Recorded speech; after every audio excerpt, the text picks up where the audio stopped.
Good morning students. This is chapter number 9,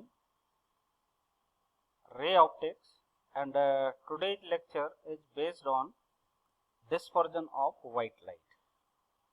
Now student, you know that the white light consists of 7 colors, that is VIBGYOR. The violet component have highest frequency, whereas red component have least frequency in white light. Due to the difference in wavelength, the white light splits into 7 colors. This phenomena is called dispersion of light. Now see, this is a prism and moreover it is a small angle prism. Small angle prism का मतलब ये हो गया कि the angle in front of the base is very small angle. तो उस prism को हम कहेंगे small angle prism. Angle A is very small, right? Now a white light will incident at the prism. Now this is the screen. It will observe the components of the white light. Now white light incident at first refracting surface of prism and splits into 7 colors. The topmost color is red one.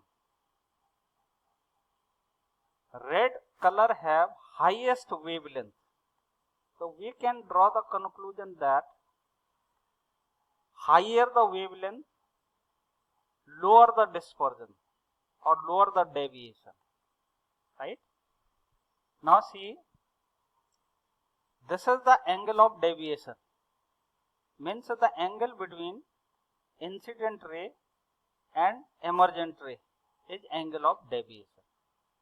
So the angle of deviation for the red color is least among the components of white color, and the angle of deviation for violet is higher than other colors, since the wavelength of violet light is least.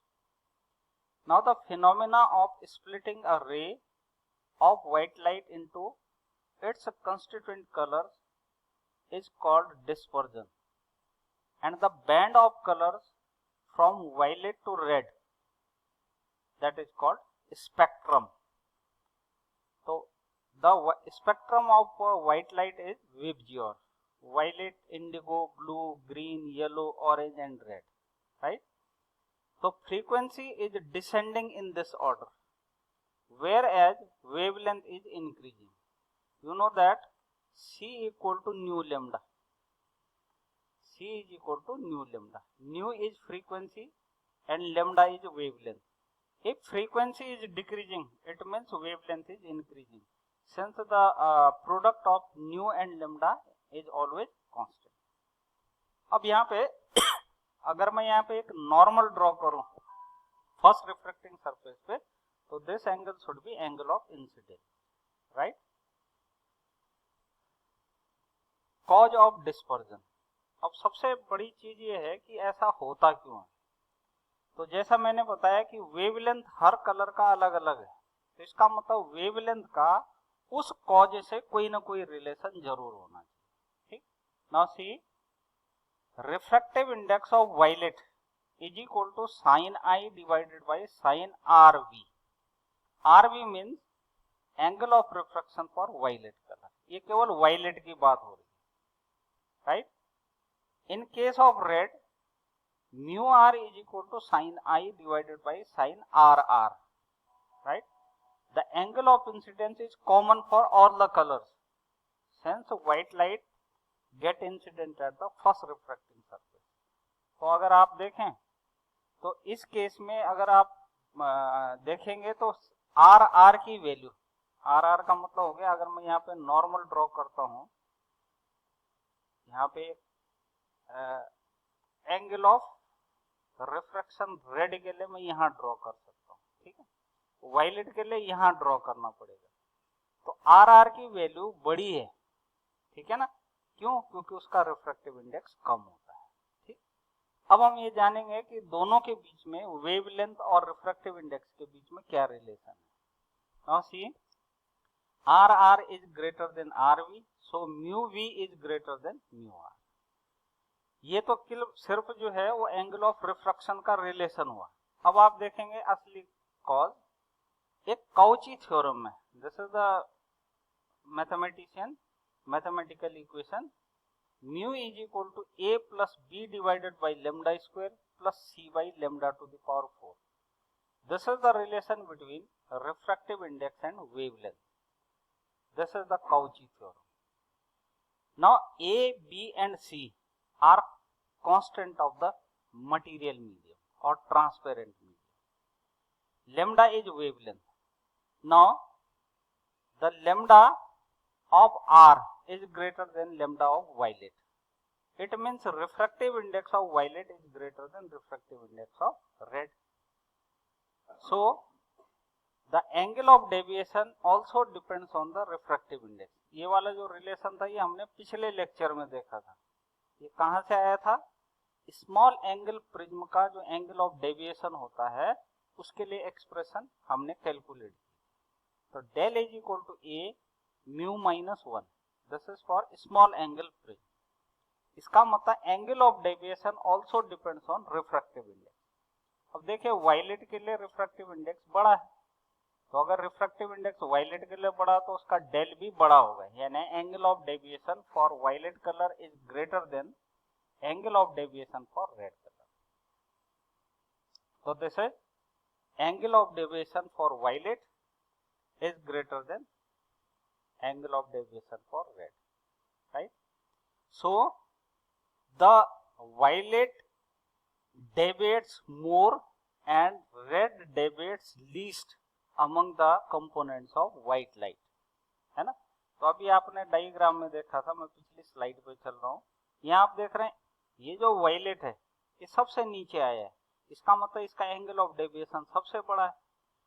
इसी को आपने mathematically यहाँ पे prove कर दिया कि angle of deviation for violet is greater than angle of deviation for red. ठीक है, now next is angular dispersion. अब एंगुलर डिस्पर्जन क्या होता है उसे देखेंगे। The difference in the deviation suffered by two colours in passing through the prism gives the angular dispersion. It means this is the difference between del of two colors, right? The angle between the emergent rays of any two colors is called angular dispersion between the two colors. तो आप चाहे उसको इस तरीके से लिखें कि del R minus del V या del V minus del R, या फिर आप इस तरीके से भी लिख सकते हैं E of V minus E of R, वो भी एंगुलर डिस्पर्जन के इक्वल होगा। Now third definition is that it is the rate of change of angle of deviation with wavelength. तो इसमें करना क्या है, आपको जो डेविएशन एंगल्स है बेटा उनका डिफरेंस लेके उसे डिवाइड कर देना उनकी वेवलेंथ के डिफरेंस से, तो आपके पास आ जाएगा एंगुलर डिस्पर्जन। इसे थीटा से डिनोट किया जाता है, एंगुलर डिस्पर्जन को थीटा से डिनोट किया जाता है। ठीक, तो अब आप फॉर्मूला देखिए, फाई इज इक्वल टू, यहाँ पे फाई से डिनोट किया गया है, आप थीटा से डिनोट कर सकते हो उसे। Phi is equal to del we minus del R और phi is equal to mu V minus mu R into A. ये इक्वेशन जो है वो यहाँ से आई है, इस वाली इक्वेशन जो हमने स्मॉल एंगल प्रिज्म का एंगल ऑफ डेविएशन दिया था। तो अगर मैं इनकी value del we minus del R की वैल्यू रखो तो ये वाला एक्सप्रेशन आपके सामने आएगा। तो this is the second formula for angular dispersion. ठीक, now dispersive power of material of prism for any two colours is defined as the ratio of angular dispersion for the two colour to the mean deviation produced by the. अब इसे हम लिखेंगे किस तरीके से, it is also defined as dispersion per unit deviation. ठीक है ना, तो आप क्या करेंगे, एंगुलर डिस्पर्जन को डिवाइड कर देंगे डेविएशन। तो पर यूनिट डेविएशन जो एंगुलर डिस्पर्जन आएगा that will be the dispersive power. लेकिन ये dispersive power for the pair of colours होता है, for the pair of wavelength होता है। It varies with the pair of colours. कारण ये है कि हर कलर का जो है अपना वेवलेंथ होता है और वेवलेंथ पे सारे फैक्टर्स डिपेंड करते हैं। ठीक है, अगर आपको मीन डिस्पर्सिव पावर निकालनी है तो आप क्या करेंगे, del we minus del r divided by del. अब ये जो डेल है ये मीन है। मीन का मतलब हो गया कि आपको लोएस्ट और हाईएस्ट डेविएशन का सम करना डिवाइडेड बाई 2, तो that will be the mean deviation. तो आप इस मीन डेविएशन से डिवाइड करेंगे dispersion, angular dispersion divided by mean deviation. ठीक, ये एक्सप्रेशन जो है उसी फॉर्मूले से आती है जो हमने एक स्मॉल एंगल प्रिज्म के लिए एंगल ऑफ डेविएशन कैलकुलेट किया। Now scattering of light according to Rayleigh law, amount of scattering is inversely proportional to fourth power of wavelength of light। इसका मतलब ये है कि अगर वेवलेंथ ज्यादा है तो स्कैटरिंग ऑफ लाइट लीस्ट होती है, और अगर वेवलेंथ जो है वो कम है, जैसे वायलेट की सबसे कम होती है, तो उसका जो स्कैटरिंग होती है वो सबसे कम होती है। रेड की सबसे कम और वायलेट की सबसे ज्यादा, क्योंकि वायलेट की वेवलेंथ कम है। ठीक, तो अगर हम रेले लॉ को ही अपना बेस बनाएं, amount of scattering is inversely proportional to fourth power of wavelength.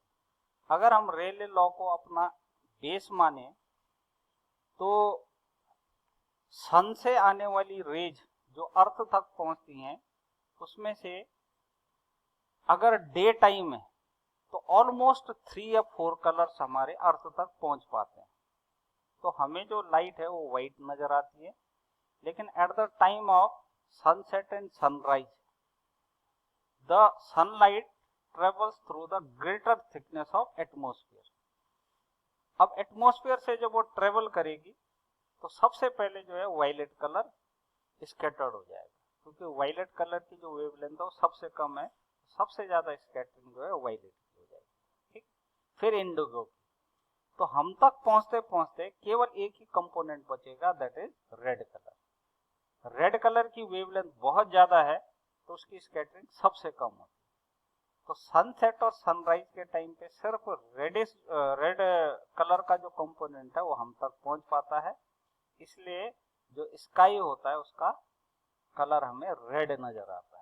It means reddish appearance of the sun at the time of sunrise and sunset is due to scattering of light. Now second thing, all danger signals are made of red color। वो इसलिए बनाए जाते हैं कि उसकी scattering सबसे कम होती है। अगर स्कैटरिंग सबसे कम होगी तो ऑब्जर्वर तक रेड कलर आराम से पहुंच सकता है। ठीक है, तो अगर आप एक एग्जांपल लें तो फॉग में जो ट्रैफिक लाइट्स होती हैं वो ग्रीन होती है, येलो होती है, रेड होती है। ग्रीन का मतलब हो गया चलो, रेड का मतलब हो गया रुक जाओ, एंड येलो का मतलब तैयार हो जाओ। अगर मान लिया येलो को हम डेंजर सिग्नल एज्यूम करें तो क्या होगा, फॉग के कारण येलो कलर जो है हम तक पहुंच ही नहीं पाएगा, और जब तक हम सिग्नल तक पहुंचेंगे तब तक बहुत देर हो चुकी होगी। इसलिए कलर वो चूज किया जाता है जिसकी स्कैटरिंग सबसे कम। इसी तरीके से स्काई का जो कलर है वो ब्लू होता है। ब्लू इसलिए नजर आता है क्योंकि वायलेट और इंडिगो इन दो कलर्स के लिए हमारी आई सेंसिटिव नहीं होती, तो विबज्योर में तीसरा कलर हो जाता है ब्लू कलर, और ब्लू कलर सबसे ज्यादा स्कैटर्ड हुआ है वायलेट और इंडिगो के बाद। तो क्योंकि एटमॉस्फेयर में ब्लू कलर जो है वो बहुत ज्यादा स्कैटर्ड हो गया, तो इसलिए हमको उसका कलर जो है वो ब्लू नजर आता है। तो दीज आर द एग्जांपल्स और illustrations of scattering of light. तो आज के लिए इतना ही। Thank you very much.